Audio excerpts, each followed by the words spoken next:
You don't need to spend several thousands of dollars on hi-fi gear to enjoy the lovely musical warmth, tone, and body from your favorite vinyl records. But I do believe that a well-designed, outboard, standalone phono preamplifier will enhance your listening experience and sound better than built-in phono stages present in most integrated amps or receivers under the $1,000 price point. And in my opinion, one particular manufacturer always stands out as an exceptional value for money and performance, and that is Cambridge Audio. In today's video, I'm going to share my opinions on the sonic performance of the Cambridge Alva Duo phono preamplifier based on living with this unit for more than a year.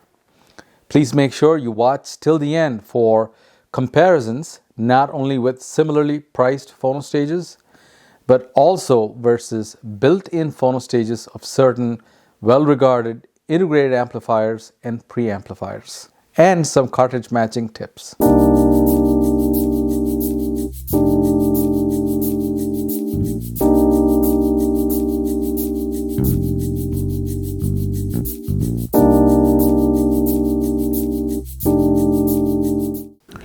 The most important amplification component in your vinyl playback chain is the phono preamplifier. And that's because the phono preamp re-equalizes and amplifies the tiny, delicate signals coming from your phono cartridge. You see, when a record is cut, the RIAA curve is applied, boosting the high frequencies and reducing the low frequencies to optimize playback and pack music into the grooves of the vinyl record. So during playback, the movement of the stylus from the undulations in the vinyl grooves is picked up and converted into small electrical signals by the phono cartridge. And these signals pass through your tone arm wires and enters the phono stage, where the inverse of the RIAA equalization happens to restore the original frequency balance. In this inverse equalization, bass frequencies are boosted by as much as plus dB on the lower end of the spectrum, and high frequencies are shelved by as much as 20 dB. After this re-equalization, the signal is then amplified to line levels so as to make it suitable for your preamp or integrated amplifier. Something to note here that the signal from the moving coil cartridges can be as low as 0.2 millivolts, and on some esoteric moving coil designs even as low as 0.1 millivolts. And the typical consumer line level inputs range from 1 to 2 volts. So you see, a lot of delicate and precise signal processing is happening inside of the phono stage, and it is essential to pay great attention to detail during the design and manufacturing of a phono stage.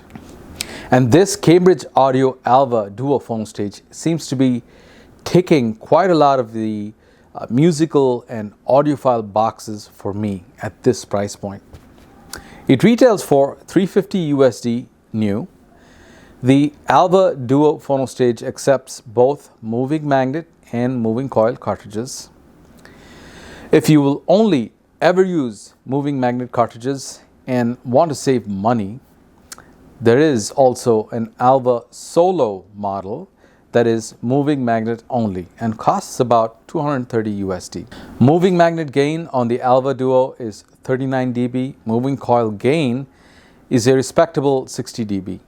Input impedance is fixed at 47 kilo ohms for moving magnet and 100 ohms for moving coils. Some other respectable figures are the published signal to noise ratios. For moving magnet, it is spec'd at 90, and for moving coils, 70, for the full bandwidth of 20 Hz to 20 kHz, and not like the typical 1 kHz used by some manufacturers.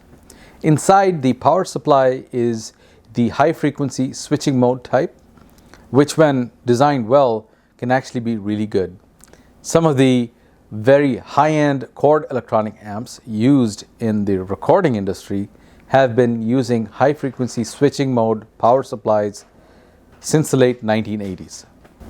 The outside is quite simple. In front you have the power standby switch, and then a switch to toggle between moving magnet and moving coil selections, and a headphone socket.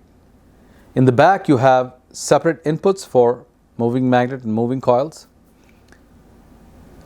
turntable, tone arm, ground wire screw, and interestingly a left and right channel balance knob, output RCA terminals, and an IEC power cord inlet.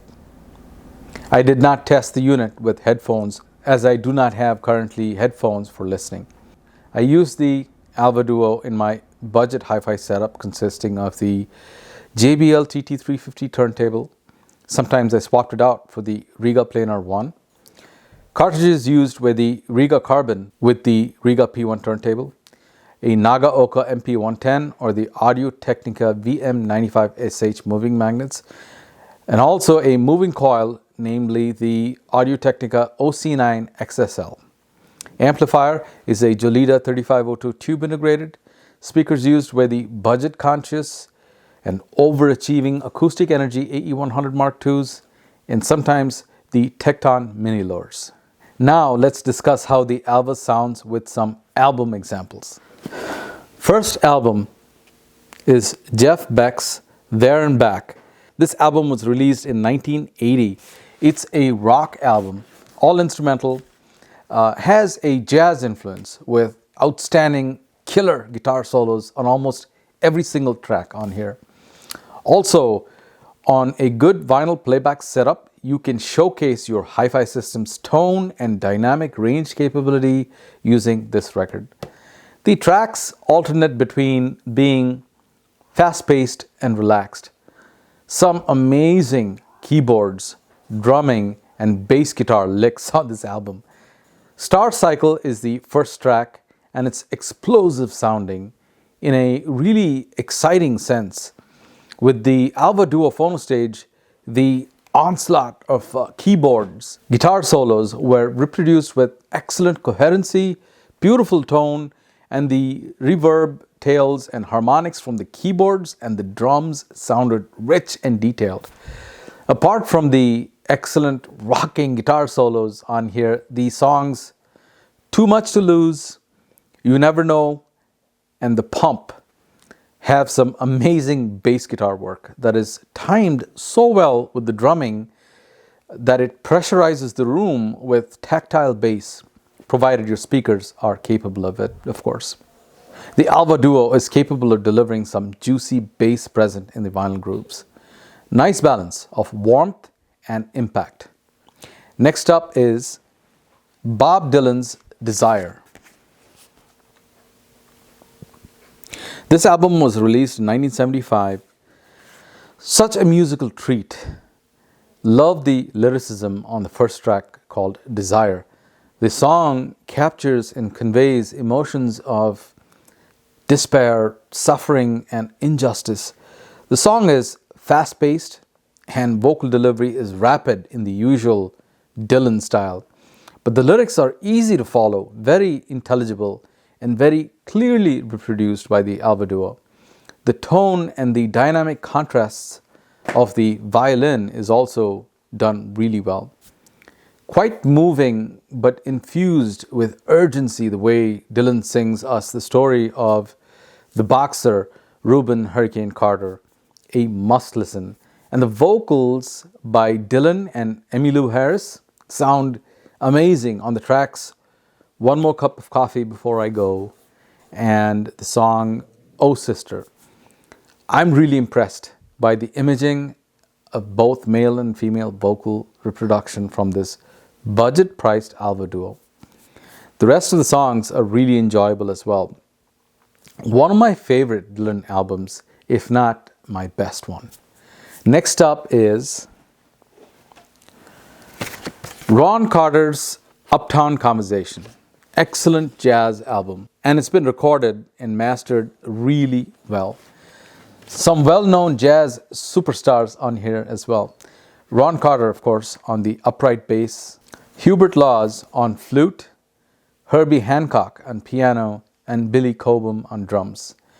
The upright bass sound is massive, weighty, and sonorous in this album. Big presence. Alva Duo did a fine job on the tone reproduction, body, and placing of the instrument well in the soundstage. There was a pleasing warmth to the sound of the flute and sweetness or richness to the sound of the cymbals. Very satisfying detail retrieval as well. Pleasing tone and harmonics from the piano too. Also impressed with the dynamic contrasts from the sounds of the piano keys. If you're a jazz fan, you should definitely check this album out. One of my favorites of Ron Carter being a band leader. This next one is a pop album from the 80s. Hall & Oates H2O. Hey, don't laugh at me, guys. I grew up in the 80s and the 90s and like this stuff too. Sweet sounding pop songs, big bass, and some sweet sounding keyboard effects. The Alva Duo makes this album sound so good. The bass is big and powerful, but not out of control.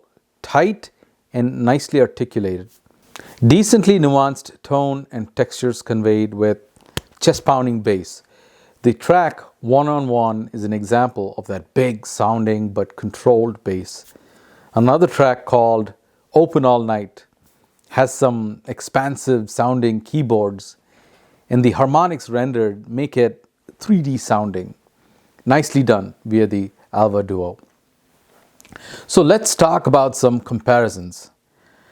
Sound quality wise, I do prefer the Alva Duo over some other outboard or standalone phono stages that I own, like the MoFi Studio Phono, which costs about the same.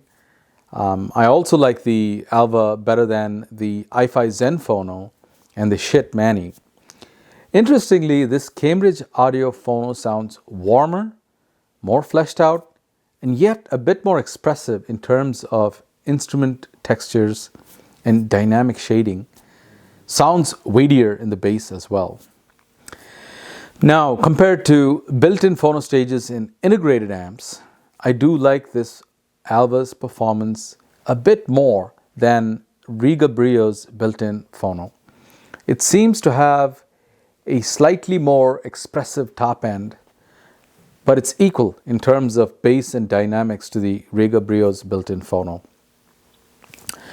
I also like the Alva Duo better than the built-in phonos of the Rotel 812, the Peachtree Nova 150 integrated.